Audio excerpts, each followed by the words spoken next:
semana depois do desabamento no centro de São Paulo, os trabalhos de resgate continuam, assim como os debates sobre o drama da habitação na cidade. Nesta terça-feira, os bombeiros já tinham resgatado 2 corpos debaixo dos escombros. Ainda há 6 desaparecidos e muitas questões em aberto. Como lidar com as ocupações de edifícios em condições precárias, colocando em risco a vida do sem-teto? A fila de espera para a moradia popular na capital paulista tem 380 mil pessoas. Os prédios ociosos na região central podem representar uma saída para o problema? Os críticos dizem que reformar e adaptar esses espaços sai muito mais caro do que erguer conjuntos habitacionais novos. Mas a solução que tem sido adotada, conjuntos em terrenos baratos na periferia, também é controvertida. Leva as pessoas para áreas distantes, sem infraestrutura urbana. Há alternativas possíveis, viáveis? A canadense Leilani Farah, relatora da ONU para o Direito à Moradia, diz que sim, mas critica a frequente omissão do poder público. Abre aspas. Quando os governos fracassam na questão habitacional, tragédias acontecem. Fecha aspas. Para falar de moradia popular, ocupações, urbanismo, centro de São Paulo, recebemos Gabriel Rossi, consultor em política urbana, e o arquiteto Kazuo Nakano, professor do Instituto das Cidades da Universidade Federal de São Paulo. Sejam muito bem-vindos. Obrigado. A gente sabe que a questão habitacional no Brasil é deste tamanho, mas eu queria começar por um centro geográfico bem menor, que é o centro de São Paulo, em que há 70 edifícios, calculam, ocupados, né? Vários deles tombados, faziam parte do patrimônio histórico da cidade, para perguntar para vocês como a gente chegou a essa situação, em que uma caminhada pelo centro revela exatamente esse caos que acabamos de ver no vídeo, de prédios ocupados e maltratados e, evidentemente, em risco. Chegamos aqui de que jeito? Olha, no caso do centro de São Paulo especificamente, esse foi um processo em que as classes médias, as empresas que estavam vivendo e trabalhando, atuando ali no centro antigo, Sé República, da década de 70 para cá, elas foram saindo por causa das intervenções viárias, construção de minhocão, avenidas, né? E também por conta das construções de avenidas que foram levando essa classe média e essas empresas para o vetor centro-sudoeste, para Paulista, Faria Lima, Marginal Pinheiros, Berrini. Então, você tem uma saída de empresas e de classe média e tem uma popularização desse centro antigo, né? O comércio, ele fica mais popular. Os moradores que ficam e que chegam são de baixa renda, classe média baixa renda. Então, e essas saídas, elas vão deixando prédios vazios no centro, tanto de escritórios quanto de moradias. E esses prédios, eles vão se deteriorando e vão sendo ocupados a partir da década de 90 para cá, como uma ação política por parte dos movimentos para reivindicar um lugar no centro. Né? Um direito à moradia e o direito à cidade no centro. Então, esse é, sinteticamente, o processo no centro de São Paulo. Mas acho que tem também governo, né? Porque esse prédio, especificamente, que desmoronou, era ocupado pelo governo federal. A Polícia Federal funcionava lá. Sim. Exato. Quer dizer, aí a Polícia Federal decide se mudar e larga aquele prédio lá, entrega para a prefeitura e fica... Não é de ninguém. Uma coisa que aconteceu com esse esvaziamento que o caso bem descreveu, o próprio poder público começou, ao longo do tempo, ter muitos imóveis na região central também fruto de ações, de dívidas. Esse é um caso mesmo. Ele não era um imóvel, ele era um imóvel privado que, em 1983, creio, foi para o poder público. E essa questão das invasões, dos movimentos de moradia, começou a partir da década de 90 e foi ganhando mais espaço nessa década. E ela no centro, como disse o Kazuo, o nosso déficit habitacional ele acaba aparecendo nessa questão. Só que o nosso déficit habitacional ele é histórico, ele sempre foi acomodado, principalmente pelas favelas e pelos cortiços. Essa é a nossa trajetória histórica e com uma questão de luta política que acaba, as invasões, os movimentos de moradia, eles acabam tendo um peso relativamente que não é tão grande na questão de suprir o déficit habitacional. Nisso, as favelas, os cortiços ocupam um espaço... né?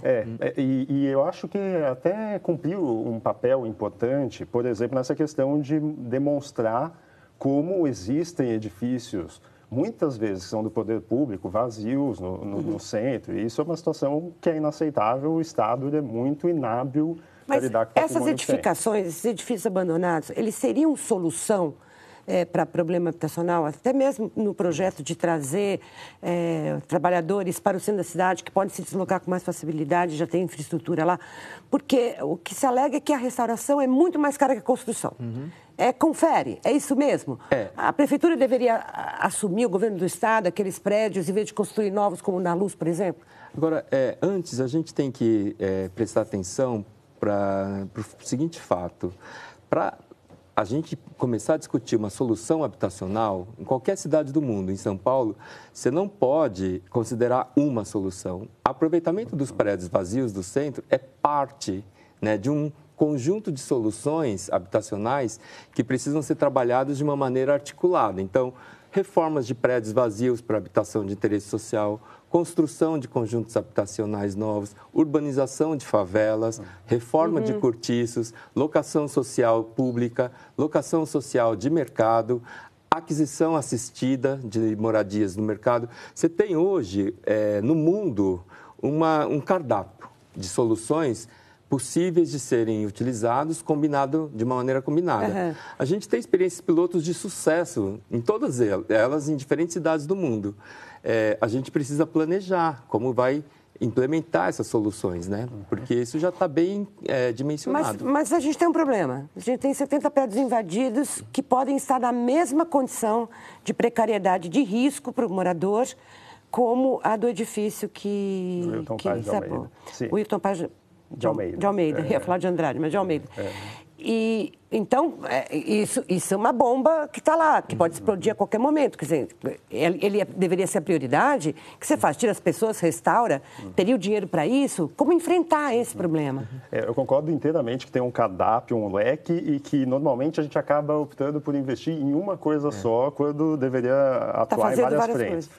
Mas em relação a essa questão dos outros prédios invadidos, eu acho que os movimentos eles cumpriram essa função em relação à visibilidade. Tem instrumentos que são muito positivos, a meu ver, como o IPTU progressivo, que castiga, entre aspas, limita que um proprietário fique deixando o imóvel vazio sem ter nenhuma função. Isso hoje já acontece. Já está previsto. Mas fica oneroso para ele? Sim, fica oneroso para quem não põe uma atividade no prédio. E chega a partir de 5 anos, o bem pode ser desapropriado, pode virar parte do poder público. Agora, eu acho que não é possível não responsabilizar, nesse caso específico, um movimento que... Nós tínhamos um prédio que ele não era indicado para moradia, ele era um edifício, um bem público, que inclusive chegou aí a leilão. Atualmente havia tratativas e projetos bem avançados mesmo, assim, isso eu conheço, de que ele passasse a ser da prefeitura e ele inclusive gerasse habitação em uma espécie de parceria e secretarias municipais iriam funcionar lá.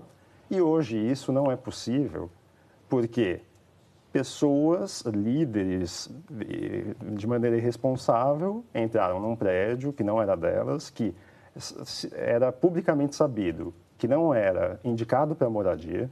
Esse é um prédio que nunca seria para moradia, por exemplo. Ele não tinha condições de segurança e eles ainda cobravam para que pessoas morassem lá. E a preços que podiam chegar a ser preços de cortiços na região central, por exemplo.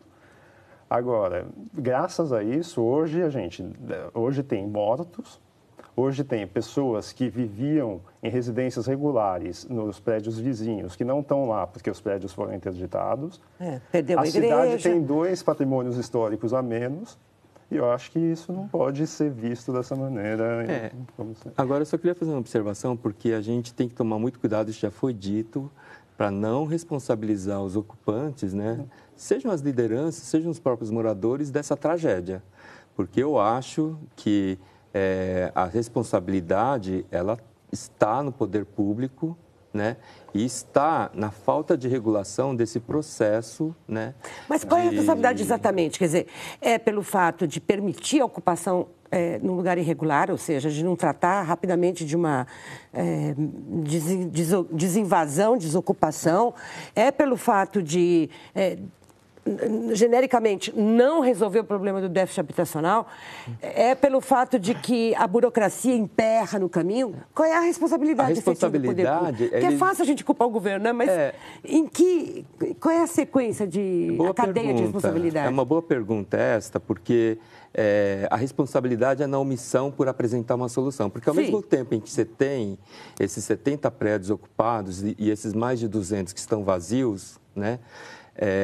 No centro, só no centro, você tem prédios na Brigadeiro Tobias, na Conselheiro Crispiniano, na Avenida Ipiranga Dandara, o Riscala Jorge, na Anhangabaú, que são prédios que estavam nas mesmas condições de desocupação, foram reformados com o envolvimento de movimentos de moradia. No caso do Dandara, na Avenida Ipiranga, e no prédio da Conselheiro Crispiniano, eram prédios do INSS, foram repassados para a União de Luta dos Cortiços e Moradias. Eles contrataram um escritório da Integra para fazer o projeto. Eles contrataram uma construtora, reformaram o prédio, fizeram várias tipologias habitacionais para diferentes tipos de famílias e as famílias estão morando. O Dandara, na Avenida Ipiranga, é muito bom o prédio. Mas nesse não seria possível, então, nem é isso que você está dizendo. Essa solução de aproveitamento de prédios ociosos para habitação de interesse social no centro, né, para famílias de baixa renda, ela já foi experimentada de uma maneira muito pequena. Então, essa é uma solução que a gente já tem. Só que você tem bloqueios a isso, porque o repasse dos prédios é dificílimo para aproveitamento de habitação de interesse social e os nossos mecanismos de financiamento é super burocrático e não contempla financiamento para reforma de prédio. Se você me permite, a gente tem uma visão muito assim, se um bem é público, é de propriedade de um órgão público, ele deve virar habitação social. Não necessariamente, ele é um ativo.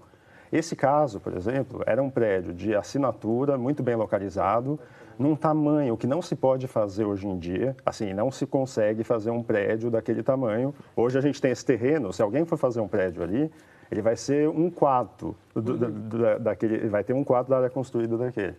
Então, pelo plano piloto. Por causa das leis de uso e ocupação do solo, que passaram a ser mais restritivas ao longo das décadas no Brasil. Ao longo das décadas no Brasil. E isso contribuiu também para o encarecimento da habitação. A gente, só para exemplificar, não é à toa que Copacabana é um bairro que ele foi verticalizado até a década de 60 e ele é um bairro que tem uma densidade demográfica muito grande, muita gente mora no mesmo espaço e que permite convivência entre pessoas de nível social diferente. Hoje, a gente tem uma verticalização que ela não adensa. E, normalmente, as pessoas que mais se dizem preocupadas com o pobre indo morar na periferia são as que mais restringem a construção, que aumentaria a oferta de imóveis. Então, nesse caso, não adiantaria usar esse imóvel para que ele virasse habitação social. Esse imóvel ele tinha planos por parte do poder público para que ele fosse usado. Agora, quando se fala em edificações, as coisas demoram tempo para acontecer. Elas não acontecem da noite para o dia. Mas hoje a gente diria que a gente está em que tipo de estágio? Eu li que vai ser feita uma revisão técnica em todos os prédios ocupados, que agora sim, a prefeitura vai ver quem está inseguro, quem não está inseguro, quem tem problema, quem não tem problema, quem está jogando lixo no elevador. Mas em que estágio a gente está no sentido de aproveitar melhor prédios ou de perdê-los ou de ter mais invasão indefinidamente? A gente avançou em alguma coisa ou estamos simplesmente contemplando a situação até a próxima tragédia? Eu acho que a gente está simplesmente contemplando e não estamos adotando políticas habitacionais para aproveitar esses prédios, né, no centro, para promover a habitação de interesse social no centro. A gente estava aplicando esse instrumento que o Gabriel falou, do parcelamento, edificação e utilização compulsório, IPTU progressivo no tempo e desapropriação sanção, que é para penalizar o proprietário do prédio vazio, que deixa lá ele vazio, só valorizando, né? Ou desvalorizando, né? Mas na maior parte das vezes, no caso do centro de São Paulo, ele está valorizando. Ele é um valor ali que está, né, esperando o investimento, melhorar as condições do centro, para dali a pouco ele aumentar de valor. Então, esse instrumento, ele estava sendo aplicado, ele foi notificado 1.500 imóveis na cidade de São Paulo. Né? Estava se cobrando IPTU. E só cerca de 300. Tinha prédios que já tinham sido reformados lá na área do Campos Elíseos, alguns para habitação de interesse social. Isso foi paralisado. Essas notificações foram paralisadas. Né? E isso estava, inclusive, influenciando no preço do prédio, que é um fator chave para você viabilizar a habitação de interesse social no centro. Você tem que pressionar para que o preço desses prédios caia. Não dispare. E aí você consiga fazer a habitação de interesse social acessível para o morador de baixa renda e que, de certa maneira, garanta ali a margem de lucro do investidor. Né, mas vocês apontaram essas causas, que o esvaziamento do centro por várias razões, inclusive, digamos, novos empreendimentos imobiliários que vão ficando mais atraentes em outros bairros do que propriamente no centro, que é considerado antiquado. Até o paulista tem até essa visão de que o que é novo é melhor do que o que é antigo, né? Mas os proprietários do centro também se queixam de um excesso de regulação, de um excesso de exigências novas de segurança e de acessibilidade, e que também, digamos, ele não consegue manter aquele prédio dentro da exigência. Então, ele também ele vai abandonando também por motivos de regulação. Confere isso é real? Assim, eu imagino que nisso o Cazu e eu discordamos bastante, mas, por exemplo, a academia em geral no Brasil, ela consagrou uma visão de que os prédios vazios do centro são porque os proprietários estão especulando em busca de uma valorização daquele imóvel, então deixam um vazio aguardando. E isso, para mim, não encontra amparo na realidade, porque, por exemplo, mesmo com essas notificações de 1.500 bens, só uns 300 começaram a se adequar. Mesmo essa notificação faz com que o IPTU comece a aumentar gradativamente, até que, se a pessoa não adequar, paga 15% do IPTU e depois de 5 anos pode ter o prédio desapropriado. Mesmo assim, não está tendo adequação. Porque não é coincidência que o Wilton Paz de Almeida era um prédio do governo federal. Porque muitas vezes esses edifícios que não são utilizados são do poder público. Tem privado também. Tem, mas não é porque especulação normalmente acontece quando há uma expectativa de algo que vai valorizar a região. Então, por exemplo, você tem um terreno que vão fazer uma estação de metrô ali próxima.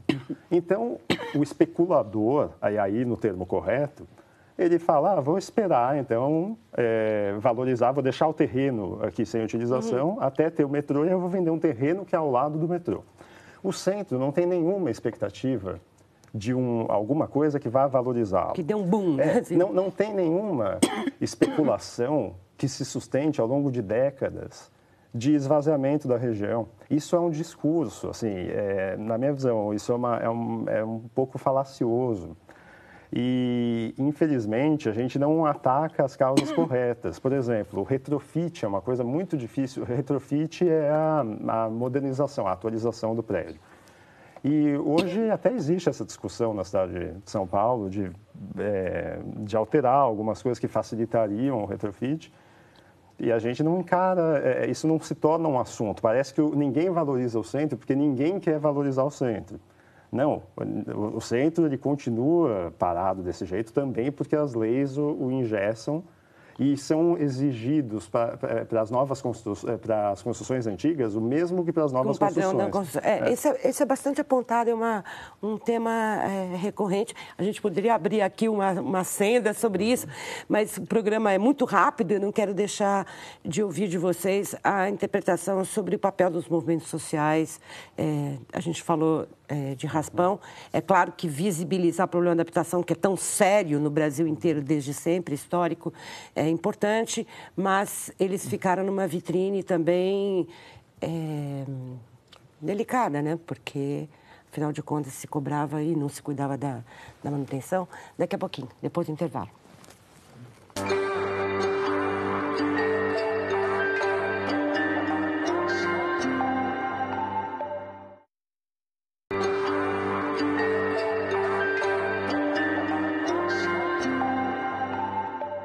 Isso é levantamento, isso é pesquisa. A gente tem tanto assunto para discutir sobre a questão habitacional no Brasil e a partir da tragédia em São Paulo, mais ainda. No entanto, eu gostaria que, antes de terminar o programa, de ouvir a avaliação de vocês sobre exatamente qual é a responsabilidade dos movimentos sociais nesse fenômeno, né, das ocupações e da cobrança, da insegurança e da percepção de que eternamente aquele centro se deteriora mais e mais com prédios que ficam arruinados, pichados, vidros quebrados. Quer dizer, eles são ocupados, mas eles também não... Eles pioram ainda o estado deles depois da ocupação, porque ninguém tem a propriedade ali, né? É um movimento consistente, vai dar frutos positivos no final das contas? Olha, primeiro a gente precisa ter claro que não é os movimentos que produzem a deterioração dos prédios do centro. Não, é a falta de dinheiro. Não, e eles estão se deteriorando independente dos movimentos. Né? Os movimentos, eles ocupam os prédios que já estão deteriorados. Então, esse é um primeiro ponto. Segundo ponto, a gente começou a discutir habitação de interesse social no centro, aproveitando o prédio vazio, a partir de 94 para cá, porque os movimentos passaram a ocupar esses prédios. Porque até então, isso não estava na pauta. Isso entrou na pauta da política habitacional por causa dessa ação política. Né? E terceiro, movimento social de luta por moradia é um grupo político e dentro de grupos políticos e grupos sociais, você tem o joio e o trigo. O Guilherme Boulos escreveu um artigo dizendo, vamos separar. Tem movimento bom e tem movimento nem tão bom. Você vê isso no setor empresarial, você vê isso na classe política. Claro. Né? Então, você tem essa necessidade de identificar os atores sérios, porque os 4 movimentos que surgiram no centro na década de 90, colocando essa pauta da habitação de interesse social no centro, eram muito sérios, muito organizados e controlavam com muita responsabilidade esse processo. A partir de 2005, 2010, começam a surgir grupos oportunistas, sim, como você tem grupo oportunismo no setor empresarial. Você tem os prédios. Exato.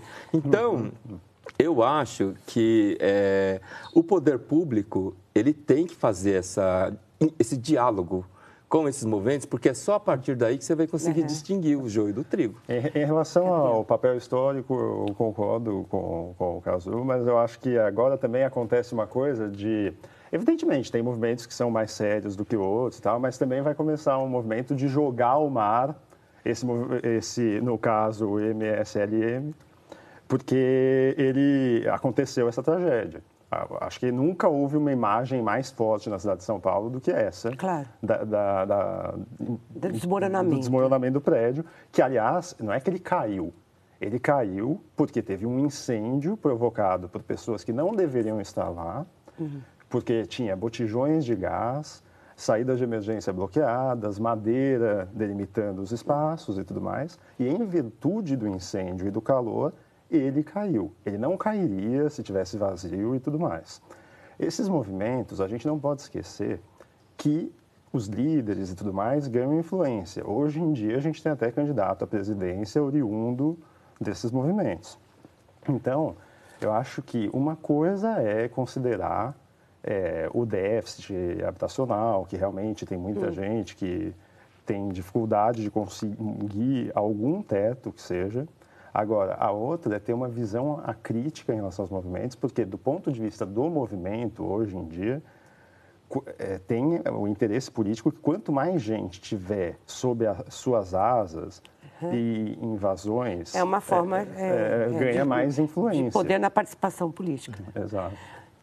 Olha, acho que a gente mal consegue arranhar a questão, né, no assunto, num programa de meia hora. Ainda assim, agradeço o esforço de trazer o maior número possível de dados para a gente refletir. Muito obrigada, Gabriel. Muito obrigada, Cazu, pela participação aqui. Vamos ver se com São Paulo e as outras cidades conseguem encontrar um modelo eficiente. Muito obrigada a você também que acompanhou Entre Aspas. A gente vai estar aqui na próxima terça-feira. E eu vou esperar vocês. Até lá.